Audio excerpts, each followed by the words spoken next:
Buen día, este es el resumen de las actividades Aprende en Casa del 29 de octubre para quinto grado. Comenzamos con matemáticas, el tema es a través de los años.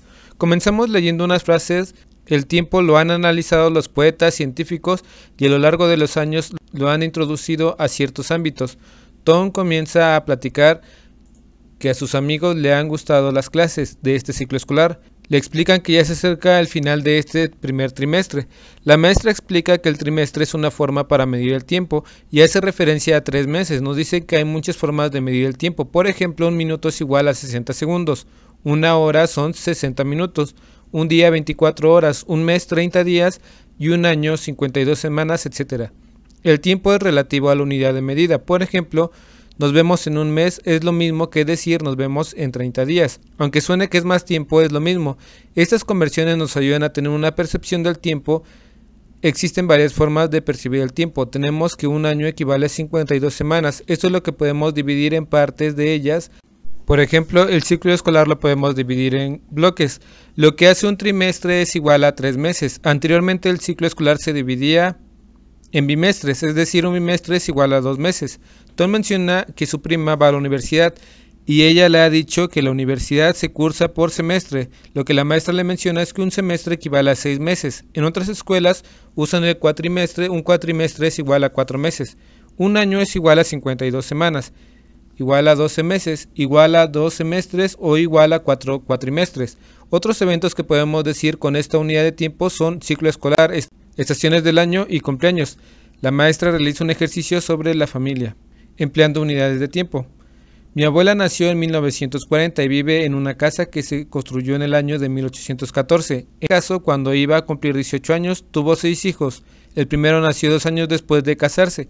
4 décadas después de nacer su primer hijo, mis abuelos se fueron de segunda luna de miel. ¿Cuántos años tienen mis abuelos?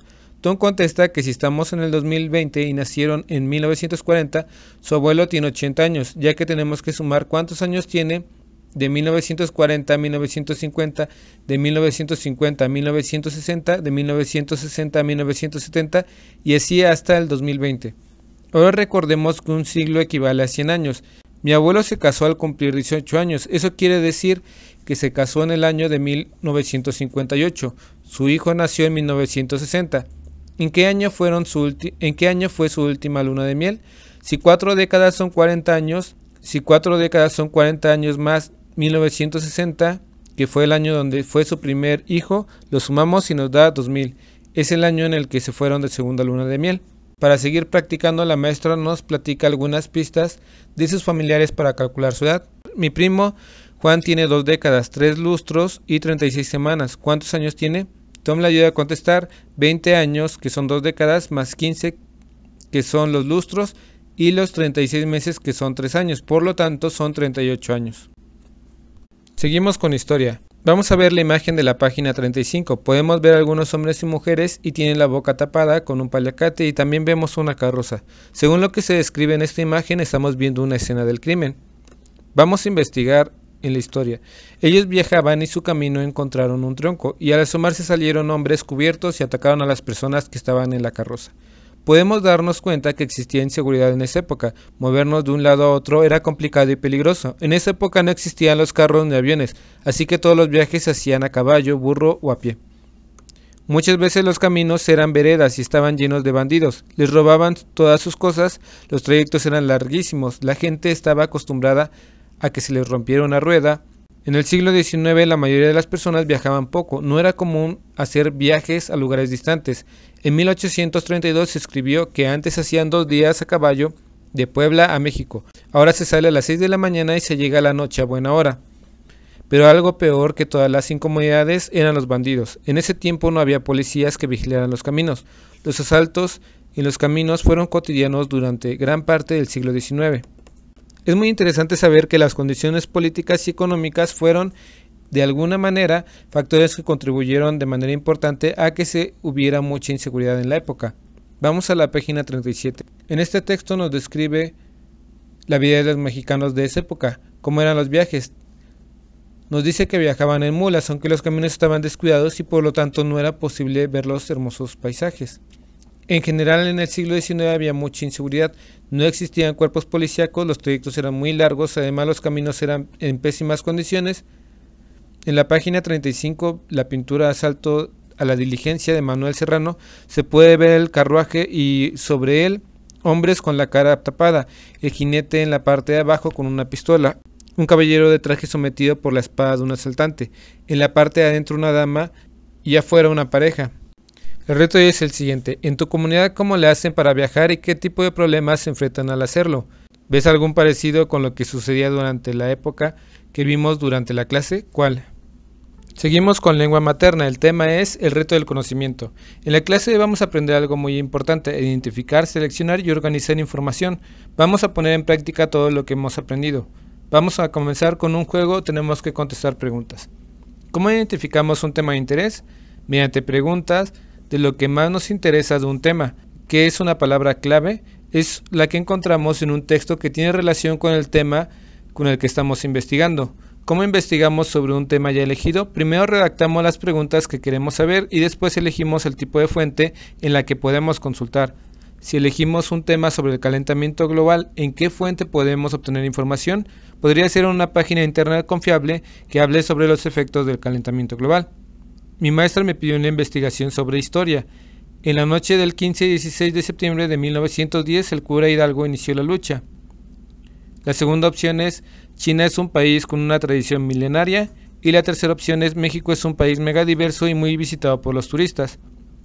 ¿Qué opción debes elegir? La número 1. Aunque hay dos opciones que hablan de México, solo una habla sobre la historia. La siguiente información está en desorden. Se considera que una especie está en peligro de extinción cuando los habitantes están a punto de desaparecer. Evitar que una especie desaparezca implica la puesta en marcha de una gran cantidad de recursos y acciones concretas. En la actualidad, el planeta está al borde de la sexta gran extinción. Entre las causas es la venta de animales de especies exóticas. Lo podríamos organizar de la siguiente manera. En la actualidad, y debido a la acción de los seres humanos, el planeta está al borde de lo que los científicos denominan la sexta gran extinción. Se considera una especie en peligro de extinción cuando todos los representantes de la misma corren el riesgo de desaparecer. Entre las causas por las que una especie está en peligro de extinción se encuentra la destrucción y la fragmentación.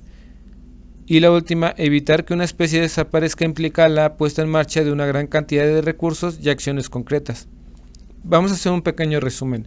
El primer paso es elegir el tema. Segundo, escribir preguntas sobre lo que quieres saber del tema. Después, las fuentes, consultar las fuentes de información confiable. Selecciona la información a partir de los índices, títulos y subtítulos. Organiza la información. Cuando escribas tu texto, inicia con la letra mayúscula, revisa tu ortografía y que tu información tenga un orden cronológico. El reto es el siguiente: realiza un texto del tema que más te interese, siguiendo los pasos que antes mencionamos. Si lo llegas a necesitar, puedes pedir el apoyo de tus padres o a tu maestro o maestra.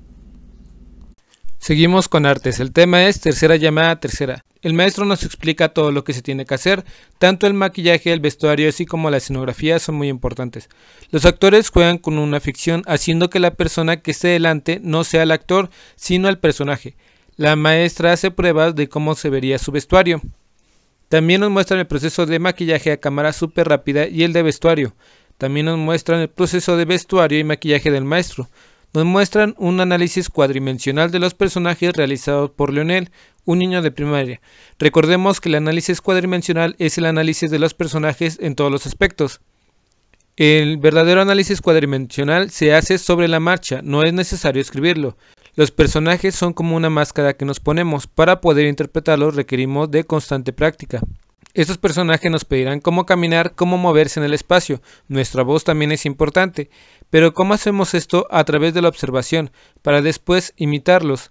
También hay otros personajes que vamos a analizar por las características internas y podemos ver las emociones. Tal vez esté enojado o temeroso. Con un simple accesorio o peluca podemos darle característica a nuestro personaje. El vestuario es otro elemento importante y otro también es el maquillaje. Para ello también se requiere práctica. Ahora veremos cómo se construyó el teatrino. Todo el trabajo que se realizó al final da un buen resultado. Recordemos que también se tiene que hacer difusión de la obra. La creatividad es uno de los recursos más importantes para la publicidad. Nosotros podemos hacer carteles, volantes donde lleve el nombre de nuestra obra y el nombre del director, etc. En casa te propongo comenzar a elaborar tu cartel sobre la puesta en escena. Recuerda tener toda la información que quieras dar a conocer sobre el evento, como son el título, autor de la obra, fecha y hora de presentación, un dibujo de lo que consideres más representativo de la obra. Espero que este video te ayude un poco. Si conoces a alguien que le pueda ayudar a este video, comparte, dale like y suscríbete. Saludos.